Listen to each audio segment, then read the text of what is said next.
ಜಿಲ್ಲೆ ಆಗಬೇಕು ಅಂತೇಳಿ ನಾವು ವಿನಂತಿ ಮಾಡ್ಕೊಂಡಿದ್ವಿ. ಅವರು ಅದಕ್ಕೆ ಸ್ಪಂದಿಸಿದರು. ಎಲ್ಲ ನಮ್ಮ ಶಾಸಕನ ಯಾವಾಗ ಟೈಮ್ ಕೊಟ್ಟು 15 ಜನ ಕರೀತಾರೋ ಅವಾಗ ನಮ್ದು ಗೋಕಾಕ್ ಜಿಲ್ಲೆ ಮಾಡಬೇಕಂತ ನಾವು ಸಂಪೂರ್ಣವಾಗಿ ಬೇಡಿಕೆ ಇರ್ತೀವಿ.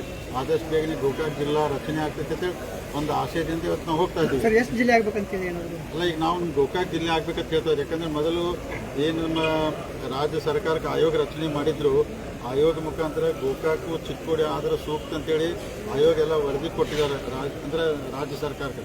ಅಂದರೆ ಆ ಅಭಿಪ್ರಾಯದಲ್ಲಿ ಜಿಲ್ಲಾ ಬೆಳಗಾವಿ ಬರೋದು 3 ಜಿಲ್ಲೆ ಬಂದು ಬೆಳಗಾವಿ, ಗೋಕಾಕು, ಚಿಕ್ಕೋಡಿ ಆಗ್ಬೇಕಾಗ್ತೈತಿ. ಅದಕ್ಕೆ ಯಾವಾಗ MLA ಅವ್ರು ಕರಿತಾರೆ ಆ ಮೀಟಿಂಗ್ ಭಾಳ ಇಂಪಾರ್ಟೆಂಟ್ ಇರ್ತೈತಿ. ಅವಾಗ ಹೋಗಿ ನಾವೆಲ್ಲ ಕನ್ವಿನ್ಸ್ ಮಾಡಿ ಆದಷ್ಟು ಬೇಗ ಗೋಕಾಕ್ ಜಿಲ್ಲಾ ಮಾಡೋಕ್ಕೆ ನಾವೆಲ್ಲ ಪ್ರಾಮಾಣಿಕ ಪ್ರಯತ್ನ ಮಾಡ್ತೇವೆ. ಈಗ ನಾವು ಹೇಳಿದ್ವಲ್ಲ, ನಮ್ಮ ಗೋಕಾಕ್ ಜಿಲ್ಲೆ ಆಗಬೇಕು.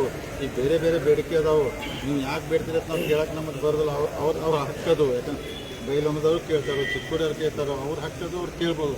ನಾವು ನಮ್ಮ ಜಿಲ್ಲೆ ಗೋಕಾಕ್ ಭಾಳ ದಿವಸದಿಂದ ನಮ್ಮ ಹೋರಾಟ ಇದೆ 40 ವರ್ಷ. ನಮ್ಮ ಗೋಕಾಕ್ ಜಿಲ್ಲೆ ಆಗಬೇಕಂತ ನಾವೆಲ್ಲರೂ ಪೂಜ್ಯರ ಮುಖಾಂತರ ಒತ್ತಾಯ ಮಾಡಿದ್ವಿ. ಗೋಕಾಕ್ ಜಿಲ್ಲೆ ಆಗ್ತೈತೆ ಒಂದು ಆಸೆಯಿಂದ ನಮ್ಮ ಆಶಾಭಾವನೆ ಇಟ್ಕೊಂಡು ಸರ್, ಈಗ ಗಡಿ ವಿವಾದ ಇಲ್ಲ ನೋಡಿ. ಈಗ ನಾವು ಗೋಕಾಕ್ ಜಿಲ್ಲೆ ಆಗಿದ್ದು ನಮ್ಮ ಪ್ರತಿನಿಧಿಗಳು ಕರ್ಕೊಂಡ್ಬಂದಿದ್ದಾರೆ. ಇವತ್ತು ನಾವು ಚಿಕ್ಕೋಡಿ ಅವರು ಅಲ್ಲಿ ಭಾಗದ ಶಾಸಕರು, ಅಲ್ಲಿ ಎಲ್ಲ ಬೇರೆ ಬೇರೆ ಎಲ್ಲ ಮುಖಂಡರು, ಮಠಾಧೀಶರು ಅವರು ಒತ್ತಾಯ ಮಾಡ್ಬೋದು. ನಮ್ಮ ಗೋಕಾಕ್ ಜಿಲ್ಲೆ ರಚನೆ ಮಾಡೋದು ವಿನಂತಿ ಮಾಡಿದ್ವಿ. ನಮಗೇನೋ ಆದಷ್ಟು ಬೇಗ ಆಗ್ತೈತೆ ಅಂತ ಆಶಯದಲ್ಲಿ ಇದು. ಸರ್, ಗಡಿ ವಿವಾದ ಸುಪ್ರೀಂ ಕೋರ್ಟ್ನಲ್ಲಿದೆ. ಹಾಗಾಗಿ ಸದ್ಯಕ್ಕೆ 2 ಜಿಲ್ಲೆಗಳನ್ನ ಮಾಡ್ಬೇಕನ್ನೋದು ಕನ್ನಡಪರ ಹೋರಾಟಗಾರರು. ಒಂದು ಚಿಕ್ಕೋಡಿ, ಒಂದು ಬೆಳಗಾವಿ ಇರಲಿ ಸದ್ಯಕ್ಕೆ. ಅದು ಇರ್ಬೋದು, ಅವ್ರ ಅಭಿಪ್ರಾಯ ಇರ್ಬೋದ್ರಿ. ಯಾಕಂದ್ರೆ ಕನ್ನಡ ಹಿತದೃಷ್ಟಿಯಿಂದ ಅದು ಅವ್ರ ತಪ್ಪು ಅನ್ನೋದಿಲ್ಲ. ಖರೆ ನಾವು ಇದು ನಮ್ದು ಅಂದ್ರೆ ಹೇಳಿಲ್ಲ, ನೀವು ಡಿಸೈನ್ ಮಾಡಿದಾಗ ನಮ್ಮ ಗೋಕಾಕ್ ಜಿಲ್ಲೆ ಆಗ್ಬೇಕಂತ ಒತ್ತಾಯ ಮಾಡಿದ್ದಾರೆ.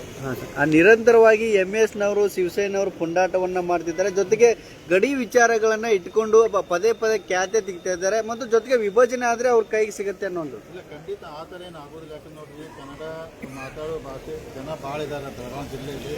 ಸುಮ್ಮನೆ ಅದನ್ನು ರಾಜಕೀಯ ಕಾರಣಕ್ಕೋಸ್ಕರ ಆ ಥರ ಮಾಡ್ತಾರೆ ಅವರು. ಅದರಿಂದ ಏನೂ ಆಗೋದಿಲ್ಲ. ಏನಾದರೂ ಕನ್ನಡಕ್ಕೆ ಏನು ಧಕ್ಕೆ ಆಗೋದಿಲ್ಲ. ಕನ್ನಡ ಗಟ್ಟಿಯಾಗಿರ್ತೈತಿ. ನಾವೆಲ್ಲ 3 ಜಿಲ್ಲೆದವರೆಗೂ ಕನ್ನಡ ಬಗ್ಗೆ ಎಲ್ಲರಿಗೂ ಅಭಿಮಾನ ಇರ್ತೈತಿ. ಅದೇನಿಲ್ಲ, ಸುಮ್ಮನೆ ರಾಜಕಾರಣಕ್ಕೋಸ್ಕರ ಅದು MS ಮಾಡ್ತಾ ಇರುತ್ತೆ ನಮ್ಮ ಭಾವನೆ. ಆದಷ್ಟು ಬೇಗನೆ ಜಿಲ್ಲೆ ಆಗಲಿಕ್ಕೆ ಒತ್ತಾಯ ಮಾಡಿದ್ರು ಅಂತಂದರೆ ಒಳ್ಳೆಯ ನಿರ್ಧಾರ ಮಾಡ್ತಾರೆ ಮತ್ತು ಆಶಯದಲ್ಲಿ ಇವತ್ತು ಹೋಗ್ತಾ ಇದ್ದಾರೆ. ಈ ಅಧಿವೇಶನದೊಳಗೆ ಮಾಡಂತ ಹೇಳಿ ನಾವು ಅಧಿವೇಶನ ಒಳಗೆ ನಾವು ಎಂಕರ್ ಮಾಡಬೇಕಂತ ಹೇಳಿದ್ವಿ. ಅವ್ರು ಮೀಟಿಂಗ್ ಕರೆದು ಯಾವತ್ತು ಮೀಟಿಂಗ್ ಮಾಡ್ತಾರಲ್ಲ ಅವತ್ತು ಫೈನಲ್ ಡಿಸಿಷನ್ ಬರ್ತದೆ.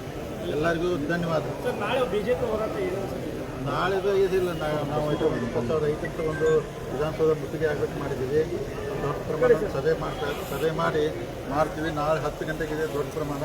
ಸೊ 20,000 ಜನ ಕಾರ್ಯಕರ್ತರು ವಿಜೇಂದ್ರ ಅವ್ರ ನೇತೃತ್ವದಲ್ಲಿ ನಾವು ಹೋರಾಟ ಮಾಡ್ತಾ ಇದ್ದೀವಿ. ಸರ್, ರಮೇಶ್ ಜಾರಕಿಹೊಳಿ ಬರ್ತಾರೆ ಸರ್ ಪ್ರತಿಭಟನೆಗೆ? ರಮೇಶ್ ಜಾರಕಿಹೊಳಿ ಅವರು ಬರ್ತಾರೆ ಸರ್ ಪ್ರತಿಭಟನೆಗೆ? ರಮೇಶ್ ಜಾರಕಿಹೊಳಿ ಬರ್ರಿ ಅಂತ ವಿನಂತಿ ಮಾಡ್ಕೊಂಡಿದ್ವಿ ರೀ. ಅವರು ಬರ್ತಾರಂತ ಆಶಯದಲ್ಲಿ ಇದ್ವಿ. ಬಂದರೆ ಒಳ್ಳೇದಾಗ್ತದೆ. ಆಮೇಲೆ ತಾವು ಹೇಗಲ್ಲ ತೆಗೆದು ಬಿಡೋದು ನಮಗೆಲ್ಲ ಹೈಕಮಾಂಡ್ ಕೇಳಿದೆ. ಈ ವಿಜೇಂದ್ರವನ್ನು ಹೈಕಮಾಂಡ್ ಅಧ್ಯಕ್ಷ ಮಾಡಿದರು. ನಾವೆಲ್ಲ ಒಪ್ಕೋಬೇಕು. ಅವ್ರ ನೇತೃತ್ವದಲ್ಲಿ ಕೆಲಸ ಮಾಡಿ ನಾವು ಯಾವುದೇ ಕಾರಣಕ್ಕೂ ಒಪ್ಕೋದಿಲ್ಲ ಅಂತೇಳಿ ಸಹೋದರರು ಹೇಳ್ತಾರೆ ಸರ್. ತಮ್ಮ ಕೇಳಿ ಅದನ್ನು ಅವ್ರು ಏನು ಅಭಿಪ್ರಾಯ ಅಲ್ಲಿ ಹೇಳ್ತಾರೆ. ಆದರೂ ಅಲ್ಲಿ ಹೇಳ್ಬೇಕು. ನಾವು ಏನೆಲ್ಲ ಹೈಕಮಾಂಡ್ ಒಂದು ಡಿಸಿಷನ್ ತೊಗೊಂಡಾಗ ಎಲ್ಲರೂ ತಲೆ ಬಾಗಬೇಕಾಗ್ತೈತಿ. ಈಗ ಅವ್ರು ಅಧ್ಯಕ್ಷ ಮಾಡಿದವ್ರ ನೇತೃತ್ವದಲ್ಲಿ ಕೆಲಸ ಮಾಡ ಮುಂದೆ ಹೈಕಮಾಂಡ್ ಏನು ಡಿಸಿಷನ್ ಆ ಪ್ರಕಾರ ಇರೋನು ಎಲ್ಲರೂ. ತಾವು ಯಾರು ಇರ್ಬೇಕಂದ್ರೆ ಎಲ್ಲರಿಗೂ ಧನ್ಯವಾದ.